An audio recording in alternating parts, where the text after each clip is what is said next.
Now welcome to another lightning response video, where once again I'll try to get to at least a few questions here, starting with this one from The Sins of Avarice, who asked, "Hey Thor, I'm curious about your take on this. Is it just me, or does Star Wars seem starved for depth of story?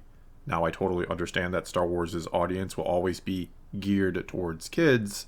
That being said, I feel like every showrunner that's got their hands on Star Wars doesn't build stories inside a Star Wars universe. To some extent, I think I shouldn't need the Star Wars overlay to make a story in Star Wars to make sense. I think that's why Andor was written so well, yet nothing else is coming to match that energy.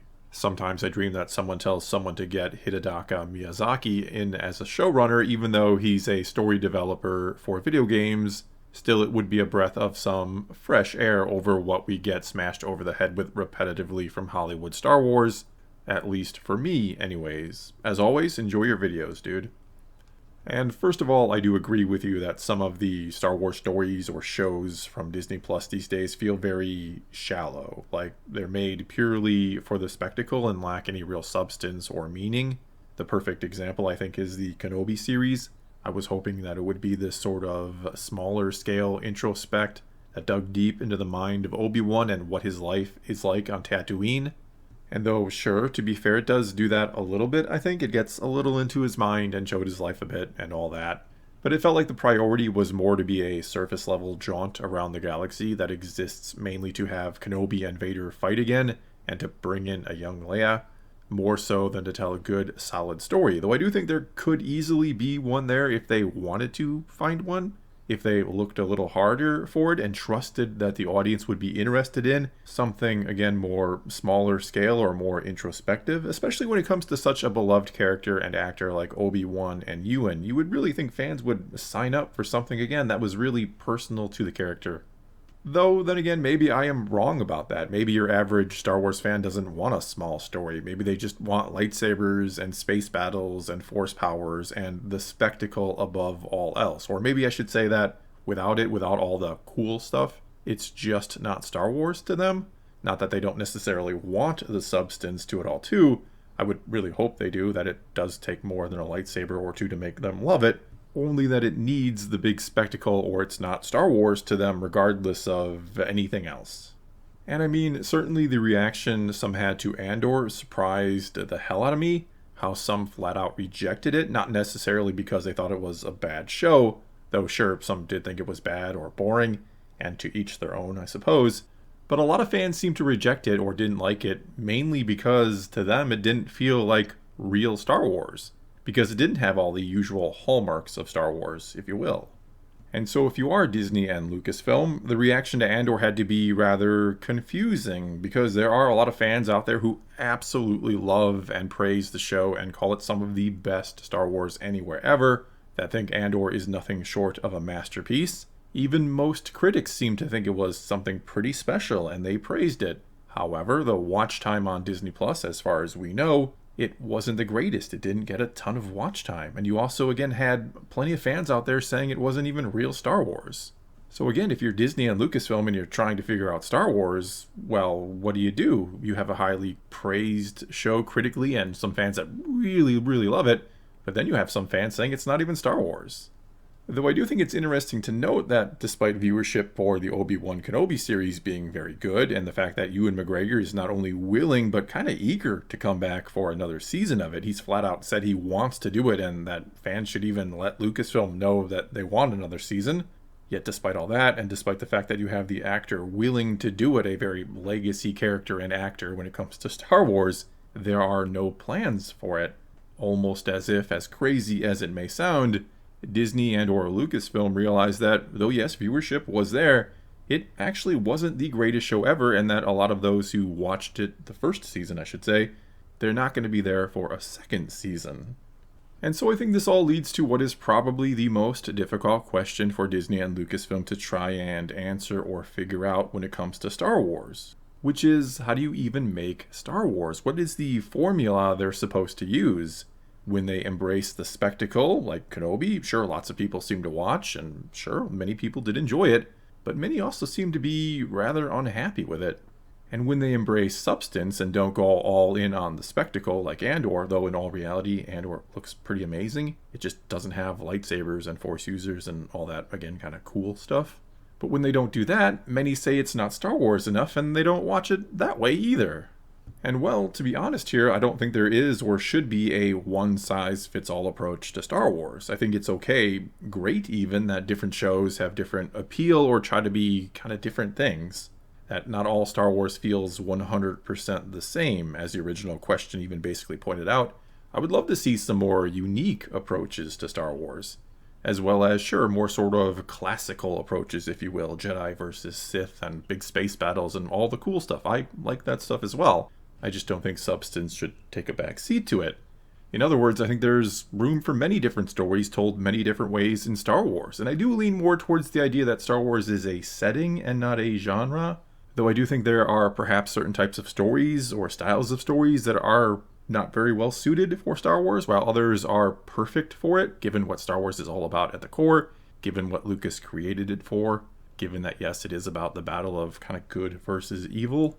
And honestly, the key is, in my opinion, and I'm probably going to sound like Captain Obvious here, but no matter what it is, make sure there is some substance to it. Make sure you actually have a story to tell, or one that is worth telling because, again, there is something to it. Instead of starting out with, how can we get Vader and Obi-Wan to fight again because it is cool and people will subscribe because it is cool. And do recall that when Kennedy announced the Kenobi series was coming, she said it was going to be the rematch of the century. But anyway, instead of saying what kind of spectacle can this be when you aren't going to create Star Wars, ask what kind of story can we create with Star Wars? What can we say with it that has meaning both in universe and maybe on a larger scale, to the human experience, if you will? And if you do that, if that is your starting point, then more often than not, you should make good Star Wars, hopefully. Alright, let's now move on to this question from Derek Lopez, who asked, Hey Thor, there's something I've been wanting to ask you. What is up with the lightsabers on Disney+? They look so horrible in comparison to what they used to look like in the movies. Either they're really unproportional, the blades are not the right size, or the colors look off, and when you see the characters swing them around and then you pause it, you'll notice there's hardly any white center of the blade. Just look at Ahsoka's white lightsaber in the first episode of her supposed live-action show. As she fights Marok, it's noticeable that her lightsaber was unbelievably stiff when she waves them around. Even Anakin's blue lightsaber looks so fake. I'd like to hear your thoughts. And it's kind of fitting or funny or ironic, I don't know, that I was just talking about how spectacle perhaps isn't the most important thing ever. And now I'm going to agree with you that, yeah, something just looks off about lightsabers and it bugs me quite a bit. I mean, not a lot. I do live with it and it's not a game breaker or whatever. If I had to point to the biggest problems with Disney plus Star Wars, it doesn't make my top 5 or top 10, but it is on the list. But anyway, you would really think that, above all else in the special effects department, that the look of the lightsabers would be the one thing they would make sure to get right. It would be prioritized. And yet, I don't know. I don't know what exactly it is that is wrong with them, but it does look funny. They do look funny. I don't really have any sort of answer for you here other than to agree with you that, yeah, something is off about them. They do not look right, and I wish they could figure it out. I wish they could make them look better in the Disney Plus shows, but again, it is not the thing that is making them, well, not necessarily bad, but sometimes not so great. It's an issue, but it is not the issue, if that makes sense. Alright, and now let's move on to this question from Luke, who asked, Hey Thor, should Disney make some movie or TV series about the Yuuzhan Vong invasion in the new canon? Do you think it was going to be a good idea for them? And, I mean, I don't know that you need to exactly bring in the Vong from Legends, plus we do have something sort of like them in the new canon with the Grisk that were introduced in the newer Thrawn trilogies, and those books have been really good, and the Grisk are pretty interesting as well. Either way, I do think we need something new and different when it comes to bad guys in Star Wars, and it could be something like the Vong. And when I say new, I'm not talking about something like the Drenger or the Plant Monsters or the Nio, which are kind of like space Vikings that were in the High Republic, or the Levelers, which are these creatures that can kind of drain Force users and kill them. What I mean is, again, something along the lines of the Vong or the Grisk, some type of just kind of brand new threat that is very dangerous and different from what we have seen before, different from the Empire or the Sith or the kind of the standard villains in Star Wars. Which isn't to say we can't or shouldn't do those sorts of things anymore. I think there should always be good Jedi versus Sith stories in Star Wars and big, takes on the Empire or different forms of the Empire it can take over the ages. But anyway, all I'm really saying here is we need something truly unique in Star Wars for the Jedi to have to fight or square off against. It could be something like the Vong, or it could be the Grisk, or it could just be something kind of different that is, sort of like either one of those. Or it could even be some type of threat to the Force itself, which is in turn then a threat to life itself in the galaxy. Alright, and now let's move on to this question from a psychedelic dude who asked, "Hey Thor, do you think the sequels were better than nothing?" No I don't. Next question.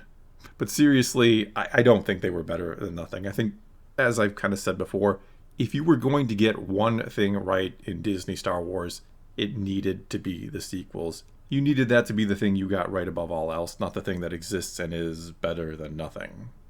Alright, and now let's move on to this one from Starvin Marvin, who asked, "Hey Thor, why is there no time dilation in Star Wars when they travel in space?" And I think the answer to this goes along with why in A New Hope it is sort of implied that parsecs were a measurement of time instead of a measurement of distance, though the Solo movie tries to correct that. And that is because it's not the most scientific thing ever. And I am okay with that as long as it holds true to the scientific principles it does create for this galaxy, which is why something like the Holdo maneuver bugs me, not because it is scientific or not scientific, but because in universe it has been kind of established that that shouldn't work. Otherwise it would be done quite often, I would argue. It would be a tactic that is used to destroy planets, Death Stars, all sorts of things in galaxy or in universe. Moving on now to another question, this one from Golden Valley Pictures, who asked, "Hey Thor, do you think they could introduce the Bothans into Disney Star Wars? What I like about the X-Wing books was the politics around the Bothans being at odds with the New Republic." And I certainly do think they could. Why not? I mean, they are in the canon already. We hear them mentioned in Return of the Jedi, of course. And it goes along with what I've been saying. Let's do some new stories. Let's do some new ideas. Let's take some new approaches and new angles. Other than the Empire is bad, let's have the Bothans in there who have maybe their problems with the New Republic, but isn't straight up against them, if that makes sense. Alright, and let's do one final question here, and it comes to us from Brandon Begley, who asked, "Hey Thor, in my opinion, the sequels could have explained the Chosen One prophecy, could have pertained to a soul that is chosen by the Force to be reborn as different characters over the course of Star Wars history. That would make Rey Anakin's reincarnation and explain Rey's power while tying her to the Skywalkers without a blood relation. This would also turn the Chosen One into a being similar to the Avatar from The Last Airbender." And though I certainly don't hate that idea at all, and I agree it could explain why Rey has these powers, it could give her a connection to the Chosen One, or to the Skywalker family and how she is the Chosen One too. It could do all of that. I think the problem is it feels too soon. It feels like Anakin should have brought some sort of lasting balance to the Force, not that a couple decades later we needed Rey to kind of do it all over again or to finish it off. And if she has brought balance now, does that mean balance is just going to fall apart in another couple decades? And I get that, of course, there's always going to be evil rising again in Star Wars and the Jedi won't be needed to fight it and all that. I'm not saying that's bad. I'm simply saying that it feels very kind of rushed to suddenly need Rey after Anakin had supposedly brought balance to the Force. So yeah, I think you have a solid idea. I just think it would be too soon. Well, that is going to be all I have for you this time. Now it is your turn to take to the comments below and tell me what you think about anything and everything I had to say here, my responses to these questions, or give your own responses to them. Or you can always ask a question for a future lightning response video. All you got to do is start your comment off with "Hey Thor" and then ask away. But whatever you choose to do, leave a comment below and let's talk some Star Wars. And so until next time, thanks for watching.